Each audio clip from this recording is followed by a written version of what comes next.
이렇게 매출을 올릴 수 있었던 여러 가지 방법들이 있지만 그 중에서 좀 한 가지 좀 팁을 예를 들어서 특정 기간의 특수를 누리는 상품이라면 조금 공격적인 예산으로 그 특정 기간을 정해놓고 하는 이런 방법도 좋은 방법이겠죠. 안녕하세요, 쩐한결의 썽리입니다. 저희가 지난 영상에서 그 위탁 판매 방식으로 판매한 그 열매마라는 농산물로 월 매출 한 1,000만 원 정도 달성한 영상을 보여드렸었는데요. 근데 그때도 실제 8월달 쿠팡 매출은 한 300만 원 조금 넘었던 것 같아요. 근데 저희가 이번 이제 10월에 그 한 4배에 달하는 1,200만 원 매출을 달성을 했습니다. 저희가 이제 그 운영하는 쿠팡 계정 중에 요거는 이제 두 번째 계정인데요. 실제 저희가 이제 판매하는 상품이나 뭐 사업 방식에 대해서 구체적으로 이제 공개해 드릴 수는 없지만, 제가 이 영상을 찍는 이유는 좀 초보셀러 분들의 어떤 눈높이에서 이런 그 판매하는 과정을 좀 상세하게 좀 공유를 해드리고 싶어서예요. 쿠팡은 아무래도 상품 검색이나 뭐 결제 시스템 이런 방식들이 상당히 이제 편하게 되어 있기 때문에 연령대가 좀 높은 온라인몰이나 이런 이제 온라인 플랫폼에 좀 친숙하지 않은 그런 분들이 많이 선호하시는 것 같더라고요. 저희가 이제 판매하는 그 상품의 좀 일부도 아무래도 이제 주 타겟층이 좀 연령대가 높은 이런 분들이 많았기 때문에 좀 이번에 쿠팡을 조금 더 신경 써서 좀 판매에 주력을 했던 것 같아요. 그러면 오늘은 제가 좀 이렇게 매출을 올릴 수 있었던 여러 가지 방법들이 있지만 그 중에서 좀 한 가지 좀 팁을 좀 드려볼까 합니다. 자, 초보셀러 분들이라면 좀 집중해서 들어주셨으면 좋겠어요. 오늘 말씀드릴 내용은 쿠팡의 어떤 광고 그 시스템에 관련된 내용인데요. 자, 쿠팡에서 광고를 이제 진행하는 방식에 대해서 간단하게 설명을 해볼게요.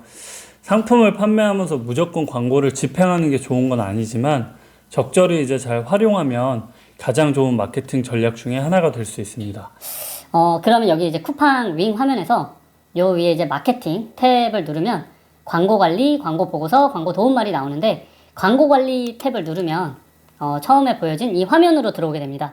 그래서 이제 새 캠페인에서 상품 등록하기라는 그 버튼을 클릭을 하면 이제 실제로 광고를 등록할 수 있는 이제 화면으로 나오는데, 가장 먼저 이 캠페인 설정이라는 거는 큰 틀에서 예산하고 어떤 기간 그리고 캠페인의 이름을 설정해주는 부분이에요. 저는 처음에는 이 두 가지 방식을 모두 해보면서 테스트를 해보는 편이에요. 예를 들면 일자별 예산, 1예산을 뭐 3만 원으로 놓고, 그리고 기간은 특정 기간에 한 14일 정도, 그리고 또 다른 이제 뭐 캠페인은 캠페인 총 예산에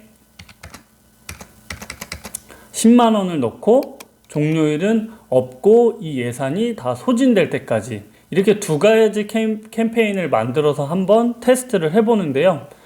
예를 들어서 특정 기간의 특수를 누리는 상품이라면 조금 공격적인 예산으로 그 특정 기간을 정해놓고 하는 이런 방법도 좋은 방법이겠죠.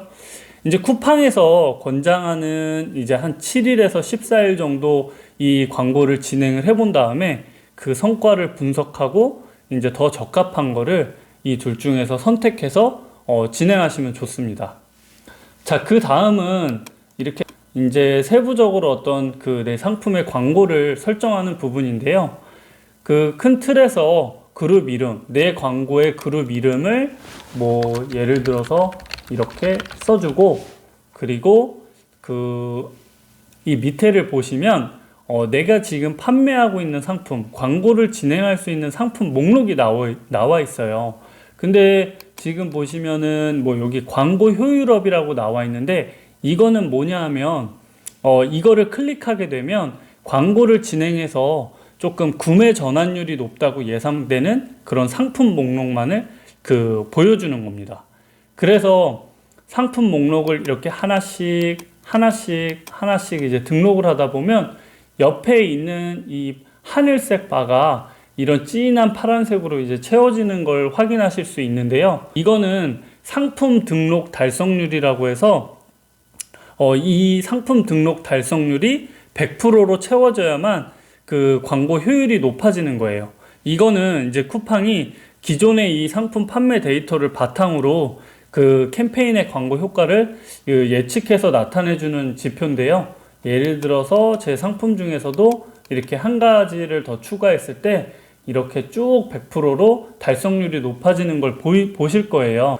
이 중복 광고는 뭐냐 하면은 이미 다른 캠페인에서 이 상품에 대한 그 광고를 진행하고 있기 때문에 이걸 중복해서 등록해서 진행할 경우에 그 상품의 어떤 광고 효율이나 성과가 떨어진다는 걸 의미하는 거예요. 그 다음으로 한번 넘어가 볼게요.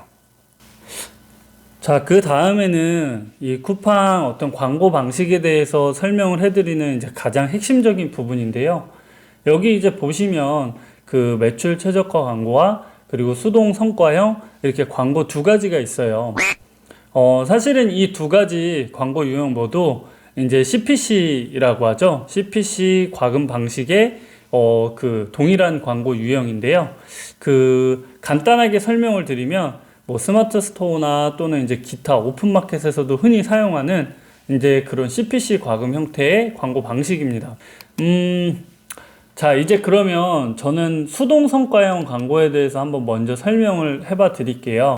먼저 이제 그 검색 영역 키워드 설정하는 게 있어요. 요거는 이제 상품의 특정 키워드를 검색했을 때 보여지는 화면에 이제 광고라고 표시되어 나오는 위치인데요. 입력한 입찰가에 따라 이제 좋은 위치, 아무래도 더 이제 좋은 위치에 노출이 되겠죠. 그 밑에 보시면 이제 스마트 타겟팅이라는 게 있는데 이거는 꼭 내가 특정 키워드를 입력하지 않아도 상품의 효과 높은 어떤 키워드를 자동으로 매칭해 주는 거예요. 그러니까 입찰가만 여기에 입력을 하면 상품에 관련된 키워드는 모두 자동으로 이제 활용이 가능한 거죠. 예를 들어서 여기 이제 제한 입찰가가 430원 이렇게 나와 있으면 제가 지금 설정해 놓은 어떤 그 상품의 광고는 스마트 타겟팅으로 진행했을 때 그 쿠팡에서 권장하는 입찰가가 이 정도 금액이 된다는 그 의미예요. 그 밑에 보시면 이제 키워드 제외, 키워드 추가 이런 내용들이 있는데 요거는 이제 수동 키워드 설정이라고 해서 이런 키워드 제외나 추가를 통해서 직접 그 키워드를 세부적으로 설정해 주는 거예요. 그 다음에 이 밑에 보시면 이제 비검색 영역 설정하기라고 있는데 여기는 쿠팡의 상품 이제 페이지를 보다 보면은 우리가 검색해서 나오는 페이지가 아니라 이렇게 뭐 중간 배너, 뭐 하단 배너 이런 식으로 이제 그 비검색 영역이 있죠.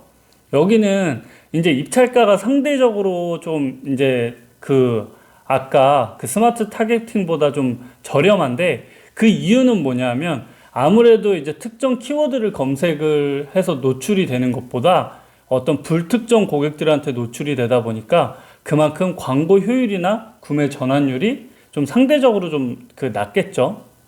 이렇게 이제 그 수동 성과형 광고는 아무래도 입찰가, 키워드 등을 이제 세부적으로 판매자가 직접 입력하고 세팅이 가능하지만 광고가 익숙하지 않은 특히 이런 이제 키워드 어떤 광고에 대해서 잘 모르시는 이제 초보 셀러분들한테는 잘못하다가는 오히려 이렇게 과도한 광고 비용으로 예산만 많이 좀 낭비할 확률이 높은 것 같아요. 자, 그러면 이제 요 매출 최저가 광고 한번 볼까요? 여기 보시면 그 목표 광고 수익률이라는 게 나오죠. 이게 되어 있긴 하지만 요 안에 나온 이 수치가 이제 제한 광고 수익률인데 이 광고를 통해서 달성할 수 있는 어떤 광고 비용 대비 수익률을 말해요.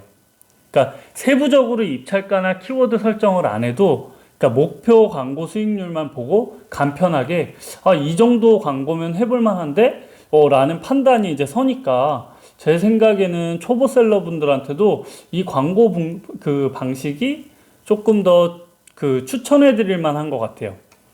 사실 지금 이 매출 최적화 광고라는 방식은 새로 이제 도입된 지 얼마 안 돼서 저도 이제 다양한 상품으로 해보고 있는데 여기 보시면은 본 서비스는 현재 일부 광고주 분들을 대상으로 테스트로 진행되고 있으므로 당사의 사정에 따라 언제든 변경 또는 중단될 수 있습니다라는 안내사항이 있네요.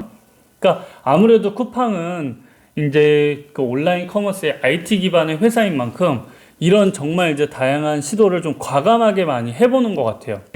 저는 조금 더 이 매출 최적화 광고, 특히나 초보 셀러분들이라면 이 광고 방식을 조금 더 추천해드리고 싶은 이유는 크게 한 3가지 정도 되는 것 같아요. 첫 번째, 그 목표 광고 수익률을 제가 진행해 봤을 때 거의 대부분의 상품이 달성을 했던 것 같아요. 그리고 이제 세부적으로 입찰가나 키워드를 등록을 하다 보면 이제 무분별한 어떤 그런 클릭을 통해서 의도치 않은 어떤 그런 클릭들을 통해서 좀 과도한 그런 비용이 발생해서 그 예산을 낭비하는 것을 좀 방지해주는 효과를 볼 수 있는 것 같고요. 그 다음에 무엇보다도 이제 가장 큰 장점은 좀 세부적으로 설정을 할 필요가 없다 보니까 저는 너무 편했어요. 근데 이제 이렇게 설명을 드리면 그럼 광고만 하면 되겠네 이렇게 말씀을 하시는 분들이 많을 텐데요.